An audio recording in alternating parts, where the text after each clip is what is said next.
Hello, leaders. Welcome back. I'm so glad that you're here, and I'm super excited about my guest, co host today, Dr. Beatrice Anduze Faris. I hope I'm saying that correctly, and you are going to correct me if I made a misstep because we practiced this together, right, Doctor? It's all good. It's all good. It's Exactly, Arlene. all Thank you. good. It's all good. Well, I had to have you on this podcast because, first of all, we have to talk just a little bit about our similarities in here as we're kind of working through our life's work. One similarity is actually you and I were connected from a former favorite mentor of mine who Hmm. actually reached out to me and said, Arlene, you must have this connection. So that was beautiful, right? That was a beautiful moment. Yes, and she said exactly the same to me. Right. So I always go right with what is directed to us because when we're open like that and the universe sends us the people we need at the right time. And then when you and I met and we talked in person, we had this beautiful conversation about all the work that you're doing as a consultant. You talked about your passion, and one of your passions is really trying to help people get to that highest potential in life. And Yes. I feel like that speaks just to me.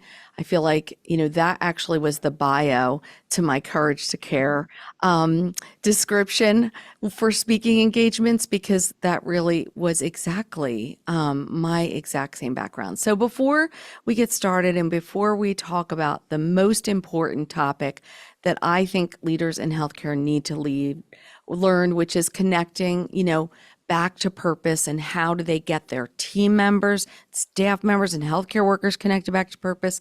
Let's start by you just sharing a little bit about your background and why you're so passionate about this topic. Sure. Thank you so much. So, Arlene, I have been around the world a little bit. I became a doctor when I was still living in Paris, and I worked in a hospital in infectious disease for several years, for about 10 years. And I was involved in HIV and AIDS care. I got involved in palliative care and end of life issues and pain management. And I also got involved in clinical research, which is something that we both share. And eventually did not I did not specialize. I ended up being in infectious disease, but that was a choice of being close to people who needed help at the time, which was the HIV community. Mm. And so I didn't really have a long-term career in front of me in a hospital. So eventually I joined the pharmaceutical industry and I became a corporate leader and over time moved from France to Belgium to the US. I worked in many different areas. And one of the things that I love the most is leading people, leading teams, leading organizations and over the years mentoring leaders to understand what their own potential was and bringing them to some realization that they have more capacity than they think they have. And so I've seen a number of people in my organization and others mentoring them. I've seen them grow and become leaders themselves and become executives, and it has been one of my passion. Oh, same with me. Before we joined the podcast, you and I were connecting about all the people that we knew and it just, that's the one thing that I think, brings me great joy is the power of mentorship that was given to me, right? And then I've been able to then share that out absolutely in the field of consulting and in healthcare. And you're doing the same. And I love that because I just feel like there's not enough mentors out there, right? Yeah, and that's right. So I did leave the corporate world a few months ago, and throughout the years, because I'm not licensed MD in the US, I've still looked for ways to help other people. And every time it goes into how do I help individuals get tuned in their own stuff, whether it's their body, their emotions, their life's purpose in general. I even trained in shiatsu, which is Japanese healing arts. And I never had the chance to finish it because I was still traveling internationally in the workplace. But eventually, a couple of years ago, I decided to become a emotional freedom techniques practitioner. Yes. And that stemmed from an experience I had when I was still working in the US medical organization.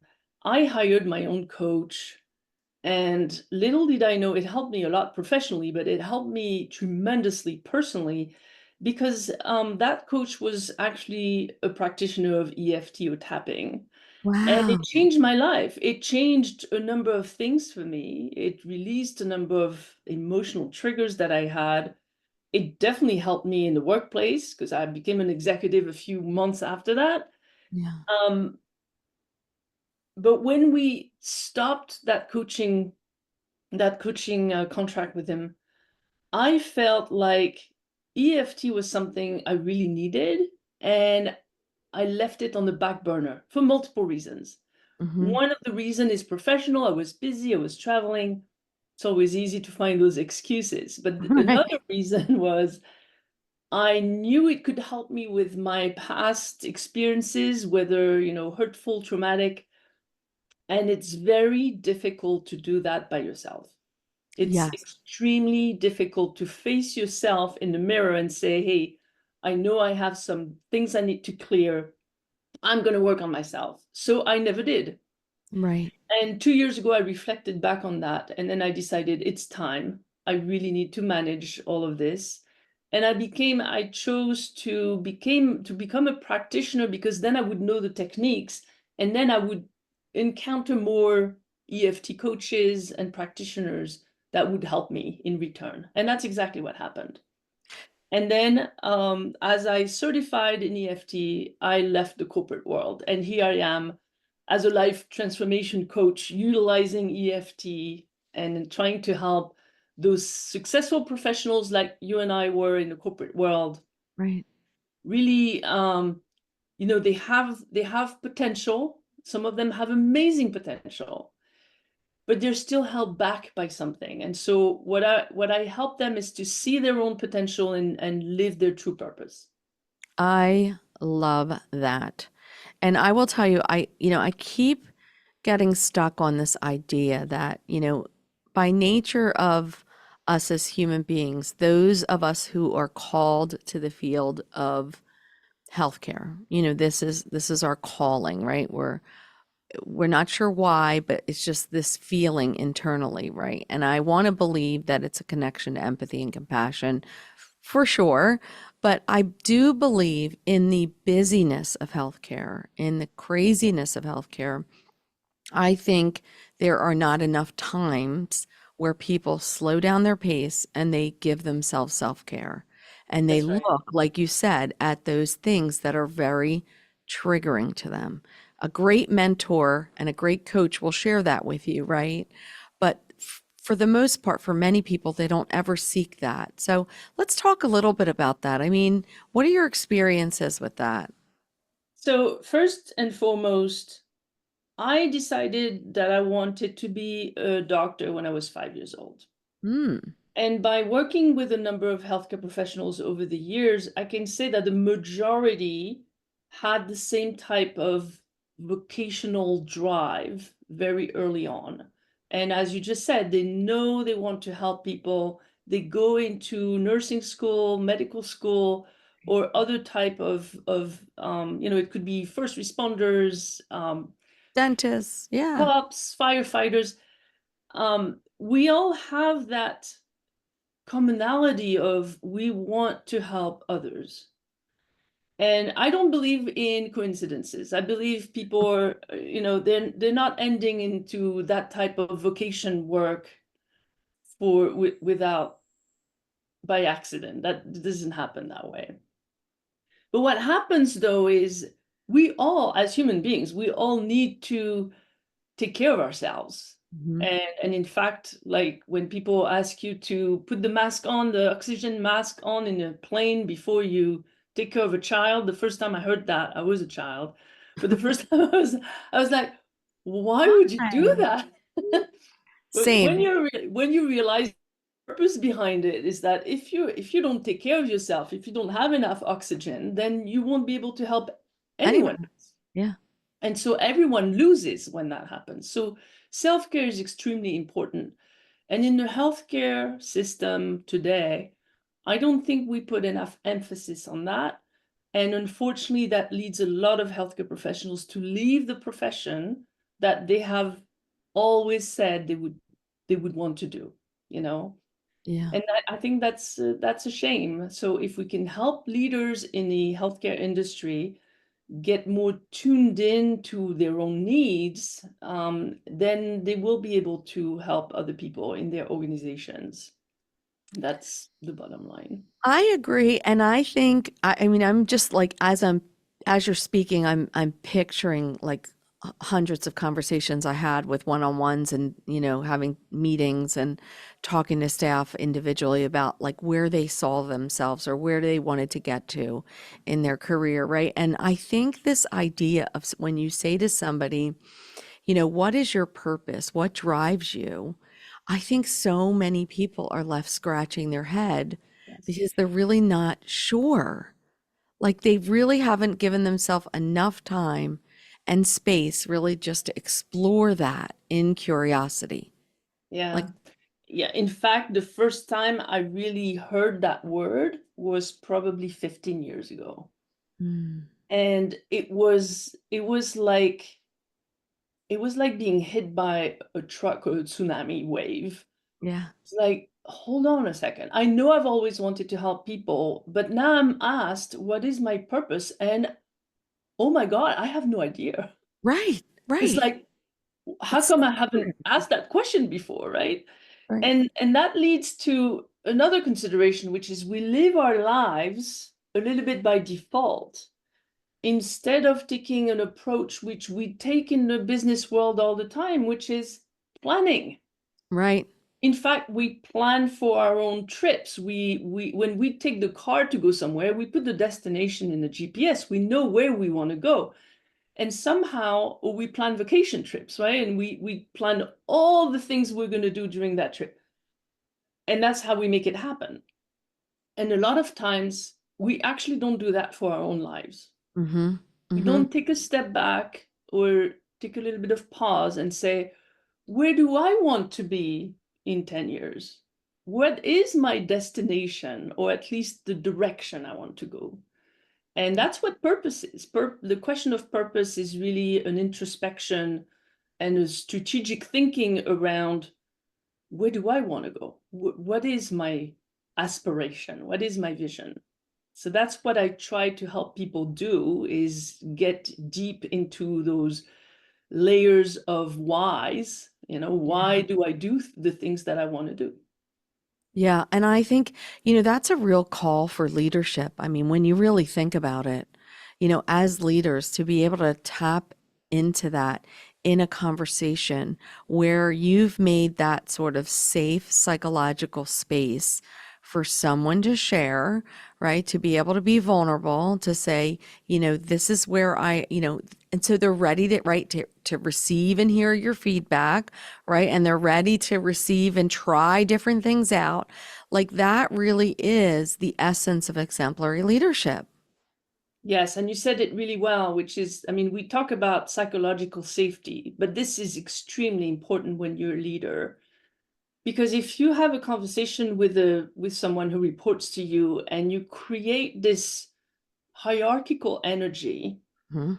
you and you kind of work for the corporation or for the institution, and you have this as a prominence in the conversation, you lose the aspect of humanity then, and you lose the aspect of leadership is about caring, and leadership is about finding the win-win for everybody. And so having those conversations with people around us, whether they report to us or not, because we can do that for peers as well, which I love, right? Absolutely.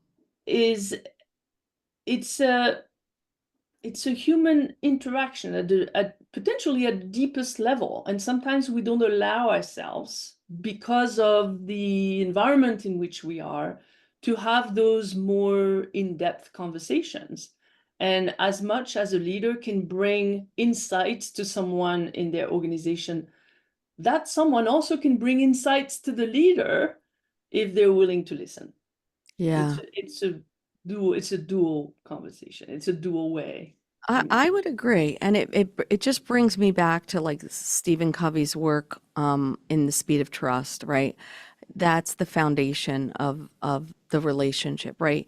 So many times as leaders, that step of forming the trustful relationship where you're really getting to know the individual, what they like, what they dislike, what they need, what they're looking for, what they need. I mean, even that starts in the interview phase, right? But even if you don't have the opportunity or the ability to be in a position to interview someone in that way and someone comes to you, right? We still can engage in those conversations because that's going to give you information that's going to unlock sort of the keys to that person's, to those conversations and discussions. Yeah, interview is a very interesting setting, and I think we all tend to take ourselves way too seriously. Yeah. Yeah. So in interviews, for example, I've taken the habit of asking a question of serendipity to people. Yeah. I would ask, my first question would be, okay, you're going to tell us about what you did in your career, but what I'm more interested in hearing today is what in your career has led you to be in front of me today? Yeah. And if the person answers the question with attention, then they're going to say a lot of things about their purpose potentially, right?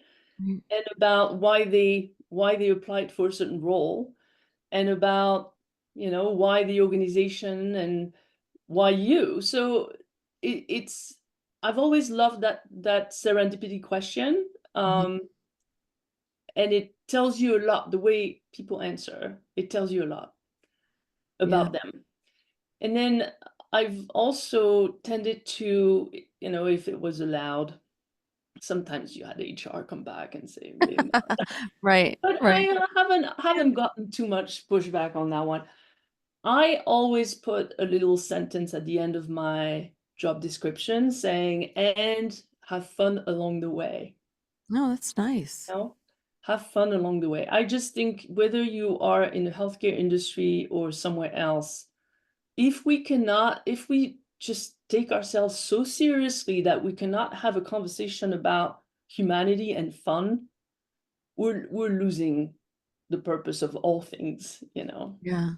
Yeah, and before the podcast started, I was telling you a story of educating this week, and I was talking with a supervisor who came up to me afterwards, right, and said something very interesting to me about COVID and compassion, and I have to tell you, she quite frankly said to me, just from her observations, what she's seen in healthcare, she's like, I really truly believe that COVID killed compassion for so Mm, many healthcare workers.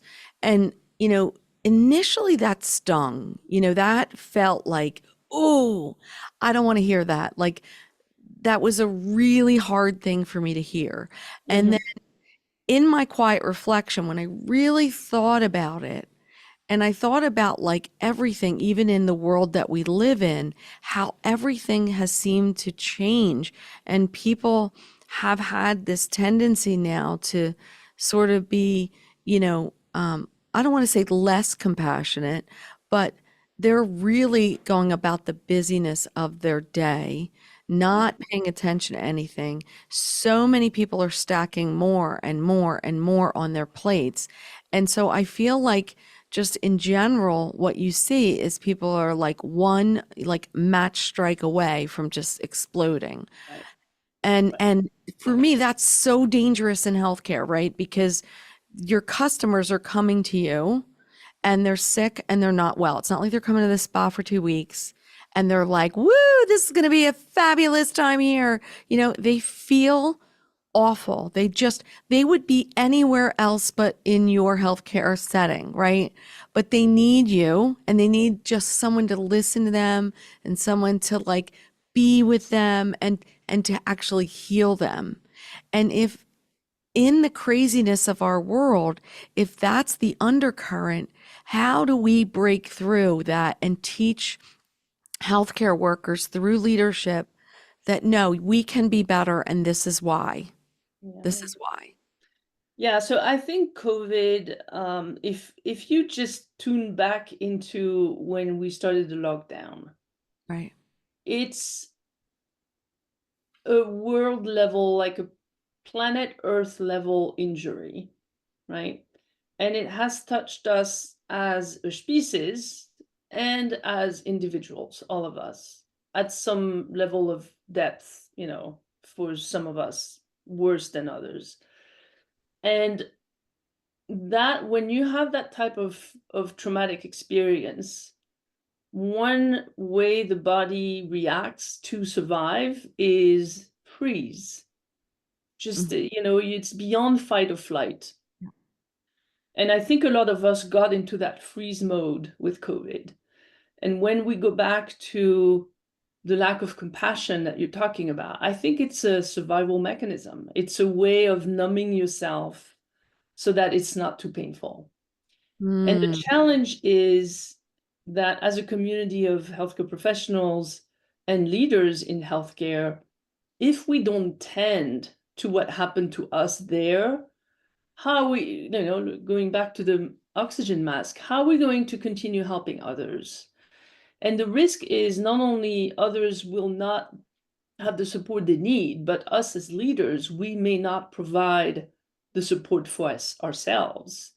And so I think we all need to kind of push the reset button yeah. and take a little bit of a step back and reground ourselves and use some techniques, whatever modality works for you, right? Whether it's meditation or yoga or EMDR or EFT, emotional freedom techniques. There are ways to release that trauma. There definitely are ways to calm our nervous system so that we can finally get out of that tunnel and start reconnecting and re-engaging with the world, including in healthcare.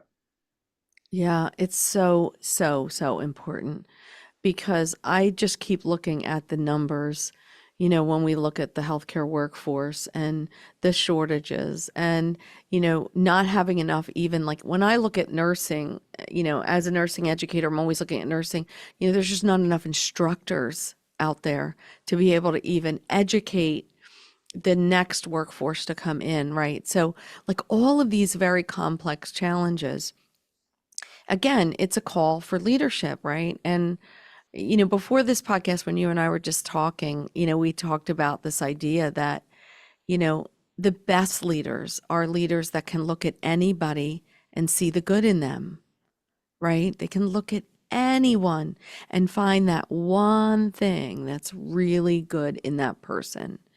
And then they actually clamp onto that and they feed that to that person and they can see their eyes light up, right? And they Mhm. can start to see their shoulders press back and they're a little bit taller, right? And they just have that natural ability. But how do we teach that in the busyness of healthcare? Well, and it is so important because as we know, people who are not happy in their work, usually it's rooted into their relationship with their first line manager, right? Mm, You can talk about the institution, the culture in the institution, you can talk about the colleagues and the way people interact and so on. But if you have the right manager that gives you that psychological safety, that space where you can express yourself, where you're heard, where you can say, I have some personal issues, can you help me out? That's absolutely, you know, I want to say primordial in French, but that's absolutely necessary, essential yeah. in a way for people to stay engaged. So absolutely. Yeah. But I also think too that comes with that because, I worked as a front, I always worked as a per diem nurse my entire career, even when I was, working in corporate America, and even, just up until after the first couple waves of COVID, I stopped working as a nurse. I mean, that was really it. But I was Mm. always working as a per diem nurse. I just felt like it gave me an advantage. It helped me retain my skills. It helped me explore different areas and to see what I really liked and enjoyed.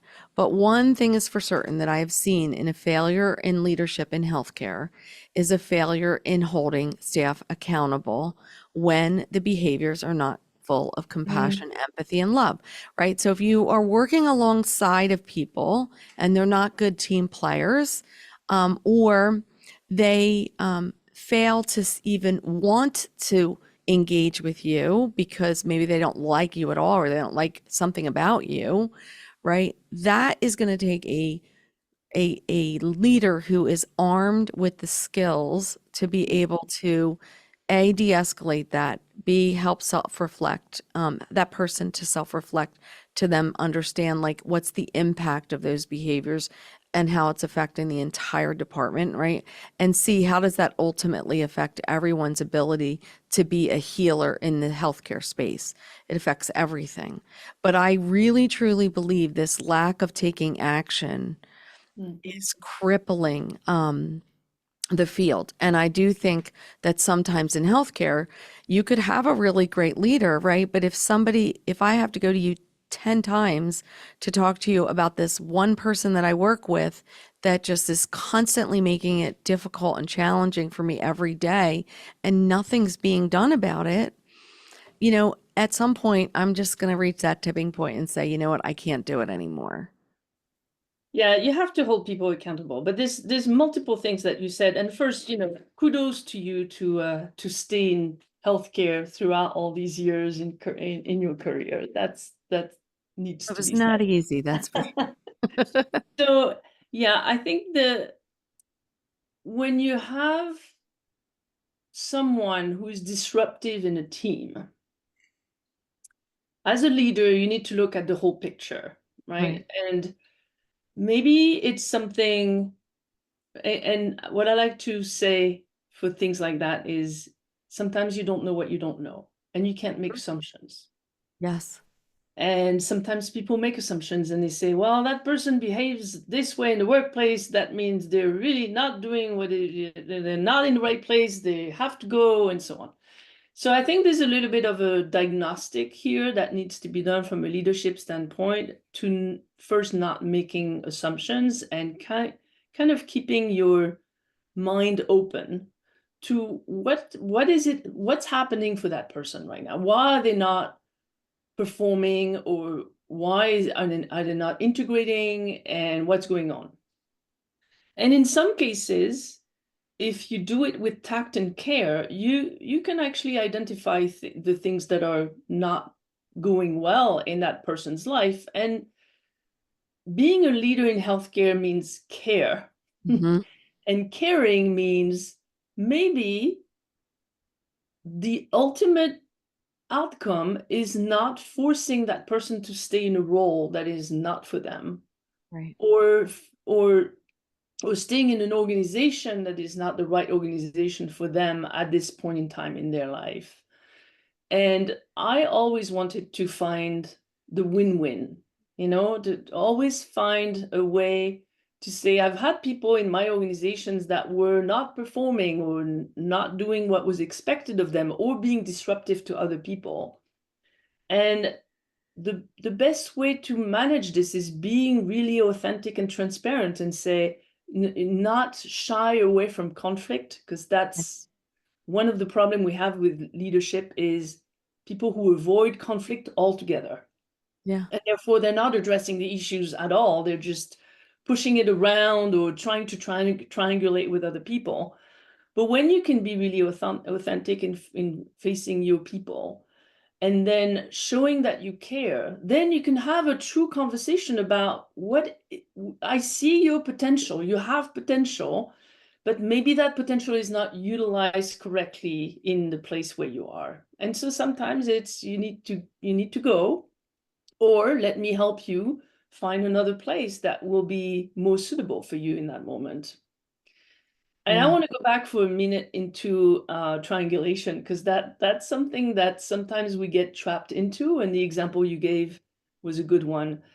You know, when you have a member in your team that is not performing, and other members on your team come to you and say, that person is not performing, you need to do something about it. You may have to do something about it as a leader, but the other thing you don't want is to be caught in the middle. Yes. Sometimes you need to push back the accountability on the team to find a way, Hmm. you know. So it can be done different ways, but I think it's really important to have also to create a culture where people are not pointing fingers and people are just trying to get into working together and finding solutions together, Yeah. even if that solution is we need to make a decision. Yeah. And sometimes it's as simple as just helping direct teams to, let's start with the basics, right? Let's start with the things we have in common, right? Mhm. We Yeah, all are in healthcare, which means technically, if we're driven in healthcare for the right reasons, we're good people, right? We have this feeling and this urge that we want to serve and help other people. So check. That's one thing that we have in common. Let's start there. Let's look at all the ways that we can do that while we're here in the workplace. So I do think some of it is just giving people tools and ideas and helping them guide those discussions. And I do think, there is always going to be a small pocket of people that, the research shows what it's less than 5% that really truly need to be managed out, that they're not going to respond, in any way to any type of coaching. They're just not going to be open.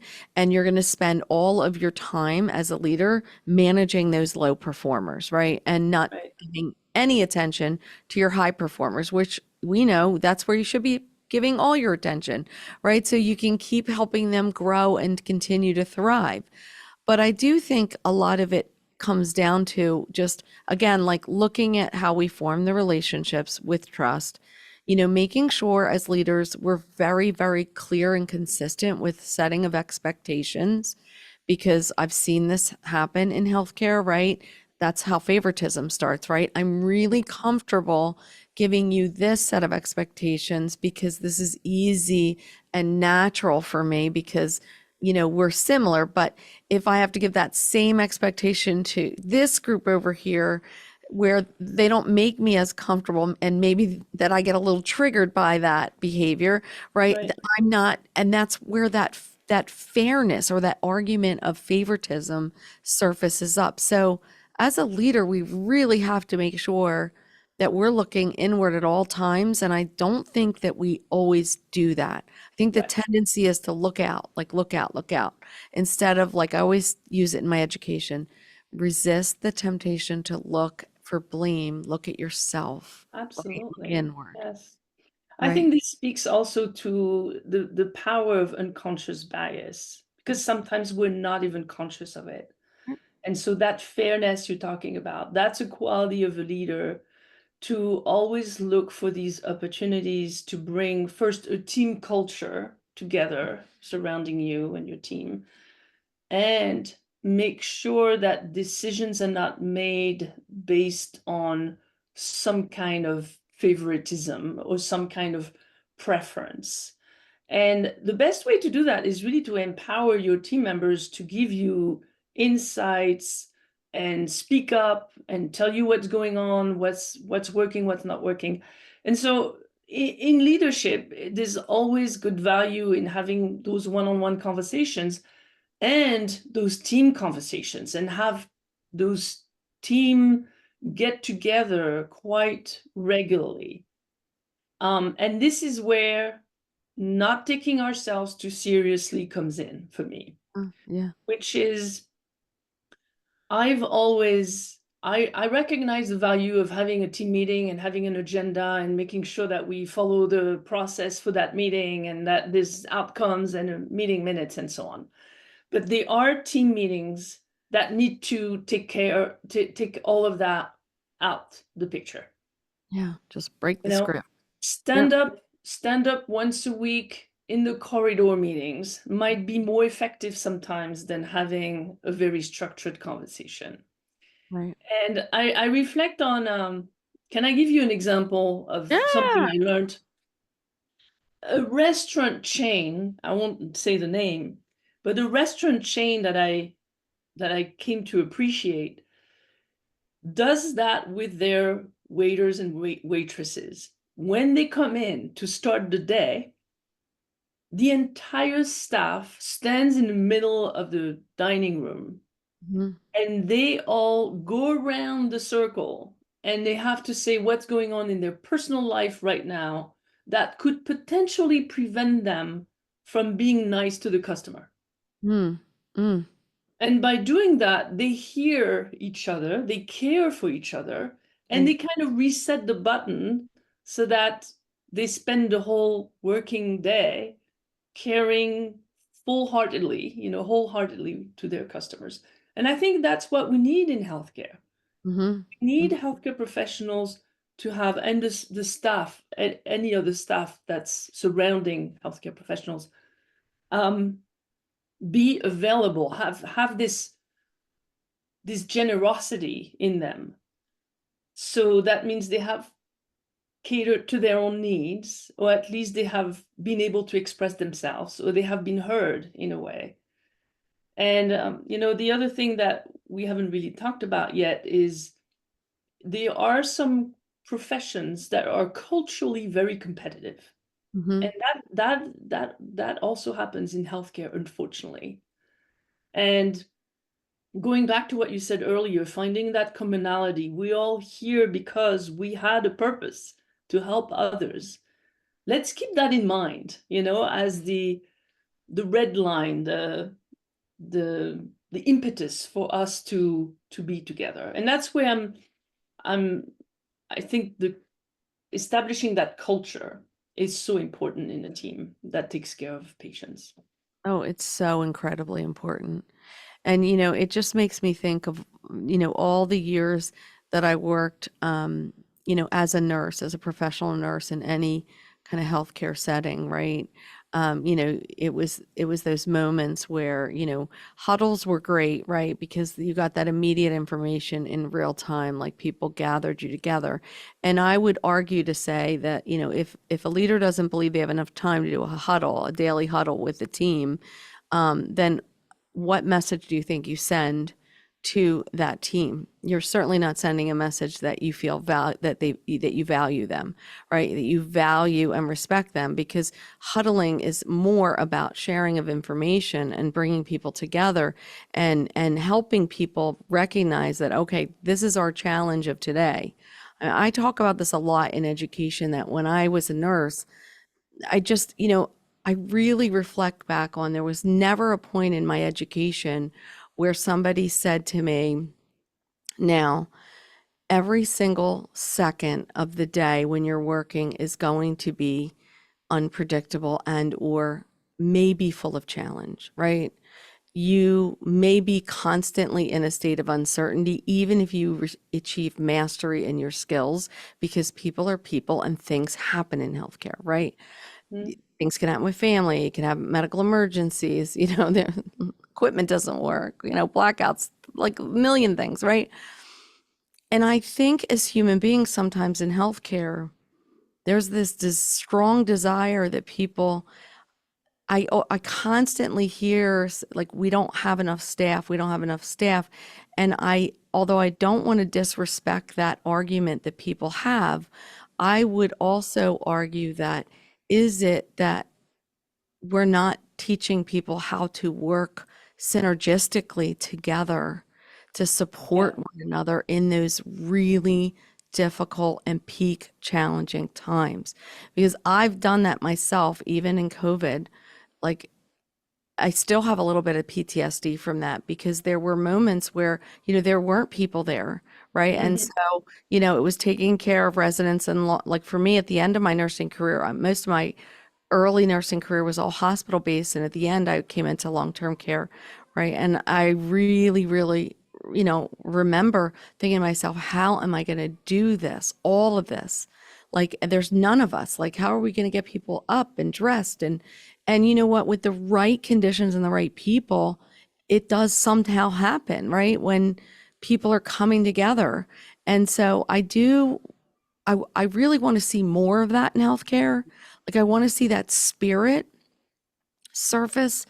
And I think that could be tied to purpose, a little Absolutely. bit, right? Yeah, that's absolutely essential. And I think at the end of the day, and that's where people can rally behind the same purpose. At the end of the day, it impacts the safety of patients and the quality of care in the unit. And so as much as we can create that culture of collaboration, and maybe for leaders it could feel like, oh, I'm spending time for things that they should be working with patients instead of gathering. Right. I think you're actually investing in Yes. the time and energy and the mindset of the people, and you're producing a lot more performance down the line than if you just try to scramble everything and cut out those opportunities to connect. Yeah. And an example of that is, if you haven't read it, I would recommend the Checklist Manifesto from Atul Gawande. Yeah. I didn't. Um, Atul is a surgeon, and he talks about how the checklists were introduced in the operating room. Right. But the reality is, even beyond the checklist, the value of that process, and it speaks really to the quality of care and the safety of patients, is establishing an environment where everyone in the operating room greets each other at the beginning. Mm-hmm. It takes time to say, this is this patient, this is the procedure we're going to do, this is what risks we're going to encounter, this is the things we need to focus on. Right. And by doing that, he has demonstrated that the outcomes of those surgical procedures was better than when you don't do it. Right. So it applies to surgery, but it applies to any healthcare institution, Yeah. really. Because if you have that unity, you create a sort of not just collaborations, but camaraderie. Like people know each other, start understanding they're all different. They start respecting each other because they are different, but they understand those differences are needed. And in case of emergency or something unexpected, they are, as a team, much more resilient. Yeah. And they can actually manage urgencies much better. So the COVID example is a great example, understaffed, isolated, stressed, in survival mode as we were all in. That's when you need to recreate community, even with a mask on, right? But the community needs to be brought back into the picture, because that community is the animal sense of survival, because I'm not alone anymore. That's So where true. it's so, so important. So you do a lot of executive coaching and you do a lot with guiding and directing people to find that like purpose, so that they can achieve their highest potential. For Mhm. that leader that's listening, that's just not sure which direction to go. Like, I don't know, like I know for me, there was a point in my career where I knew I can literally see the point in my career where I knew that I wasn't skilled enough. And I Mhm. was really wanted to be skilled enough, but I was lacking the skills to do it. And I needed someone to pull me out of a situation and to put me in a different situation so that I could develop those skills. Like for that person that might be listening as a leader that is thinking that, like, I really want that team. Like, I want to be able to create that, but I just don't know how. What advice would you give them? So in the modality that I'm doing right now, the key to understanding your purpose is to be able to imagine the best thing possible. And regardless of conditions and circumstances that you have currently in your life, regardless of the lack of skill that you may have right now, regardless of the lack of time you may have right now or you don't have, or if it's money or if it's personal issues. You project yourself in your ideal future. You do what we call a time machine, and Mm, you just go and imagine and envision where you would really love to be, maybe in 3 years from now or next year. Or if it's for your team, you can do that type of exercise as a team and say, where would we want to be? What would you want to be as a team in 6 months from now? And have people do a little bit of breathing and meditation, maybe together, grounding, and envision that dream, envision that space. mm-hmm, Um, and sensorize it, which means put yourself in a scene of your life in the future and see what you see, hear what you hear, feel what you feel, smell what you smell, see who you are with, what are you doing and who are you doing it with, and what are you wearing? What are you listening? Are you listening to certain type of music? So when you sensorize this, you put yourself in a state of vibration that is aspirational. mm-hmm, And then what I usually ask people to do is to write that down, right? And then reread it out loud and test it to make sure it makes sense. And sometimes, very often, actually, most of the time, people are going to feel very energized with it. And right afterwards, immediately, some fear is going to come up, some paradigm, some self-talk that says, oh yeah, that would be so cool, but I can't because, and that's all. You list all the self-talk, all the core beliefs we may have about our life. And what I do is to, clear out all of these paradigms and mm-hmm. help people stay in the vibration of that vision and be able to leave all the how am I going to do it on the side and just free the energy to say, what is the next step I can take right now to be in the direction of that vision? And if it's a team, maybe there's one thing that leader can do right now as they're listening to us, right? That would be just a little shift, a little step in the right direction, or just a little bit of difference. Maybe it's an email they're not going to send that they were ready to send and would have, flared some kind of relationship. Maybe it's outreaching to someone in the team and putting a one-on-one in calendar. So it's just that little step. But the impetus of the step is to have had that vision and to have put yourself into that sensation, that feeling of the vision of what you want to really achieve. A good leader may want to envision themselves talking to the team, being in front of their entire organization and giving a speech, right? Mm-hmm. And just the thought of it might scare them, but I would put them in the vision and say, imagine everything has happened exactly the way you wanted it. Right.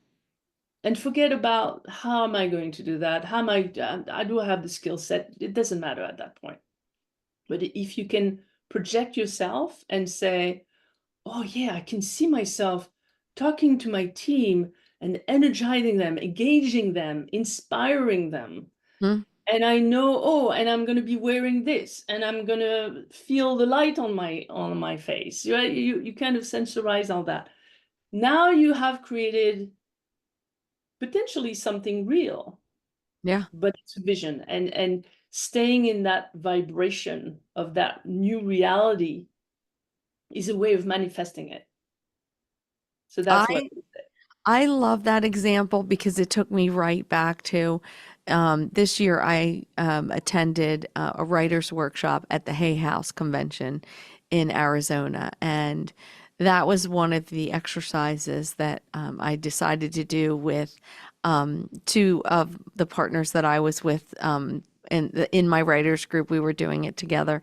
And one of the things we decided to do was to get up on one of the stages after all the sessions were over and just sort of picture ourselves, what we were that important message that we wanted to get out there in the world and to just allow ourselves to have fun with it, right? And it was so many laughs and such a great time. But I do think that that takes, as leaders, it takes us to A, be vulnerable, and B, to dispel fear. Because, Right. the truth is that if I had listened to the fear of like, oh, I can't go up on that stage, or what if, or what, all of these Mhm. things that I would have listened to, then I would have missed that opportunity to really just engage in a playful moment. And I truly, truly believe that in healthcare, we have to introduce a little bit more of those playful moments. Oh, yeah. Pre-COVID, it was so beautiful to have like the interactions and the laughter and then the joy. And then I felt we went through this long period of time where, because of regulations, everybody was sort of constricted. And then, everyone suppressed all these feelings.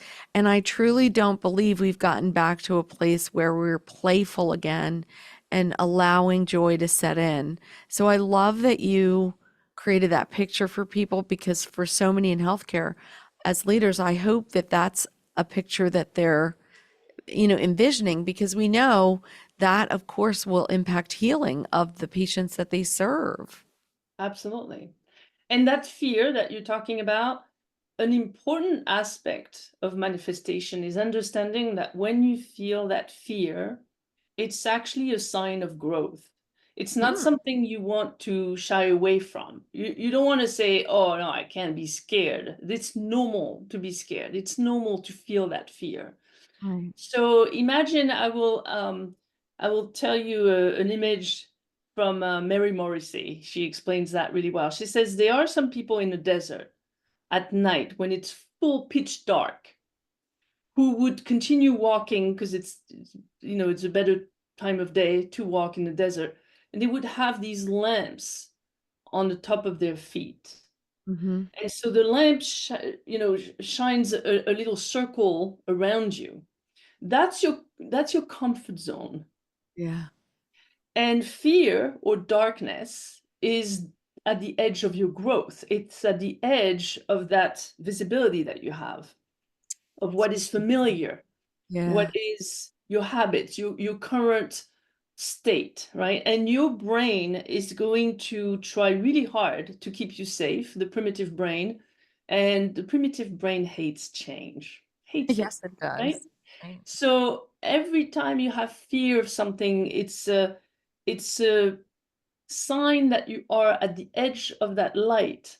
And if you do take a step forward with faith, that light is going to move with you because you're shining that light So true. around you. And therefore, you push the fear out by just taking a step in the right direction. I love that. I And that's why love. I was saying, once you have started envisioning where you want to go and where you project yourself in the future, despite the fear, you can say, yes, thank you, fear. I got the message, right?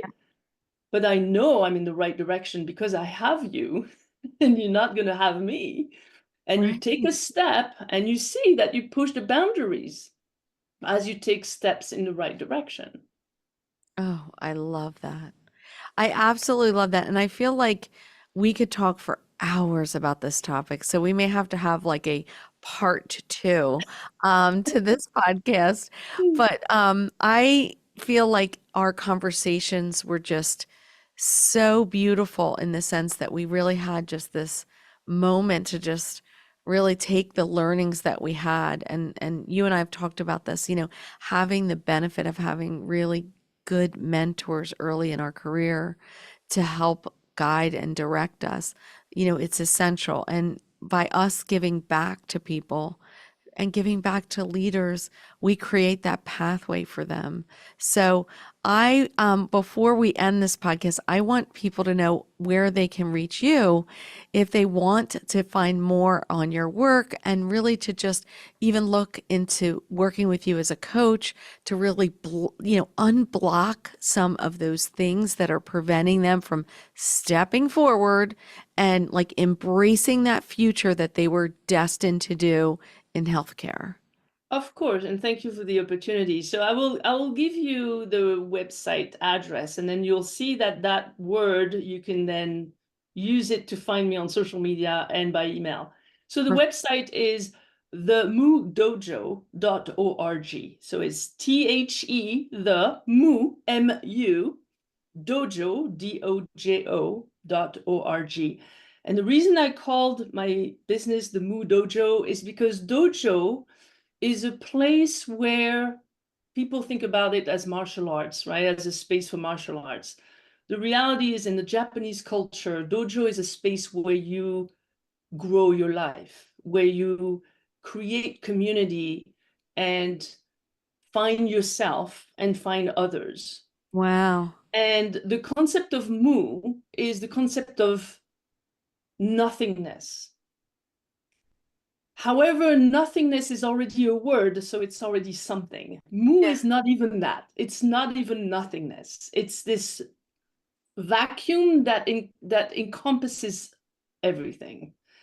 And it's also represented by the circle, the Zen circle. I love it. I So love I it. called it the Mu Dojo. And now you can find me at, my email is Beatrice at themudojo.org, and at the Mu Dojo on social media, LinkedIn, Facebook, Instagram, and TikTok, and even X. I love it. I love it. Well, listen, I want to just say I really am so thankful that you joined today and you shared all of your wisdom. And I know that our conversation and what we discussed today is really going to settle with somebody, and it's really going to make them think, I want to be that person that's better. And I'm going to encourage you as a leader to do that, because that is what your destiny is. You have a very distinct purpose in this world, and we're here to help you unlock that so you can continue to do the great work that you do every day. And if you don't hear it enough, thank you for all you do every single day. And I look forward to you listening on a future podcast. All right. Goodbye, everyone.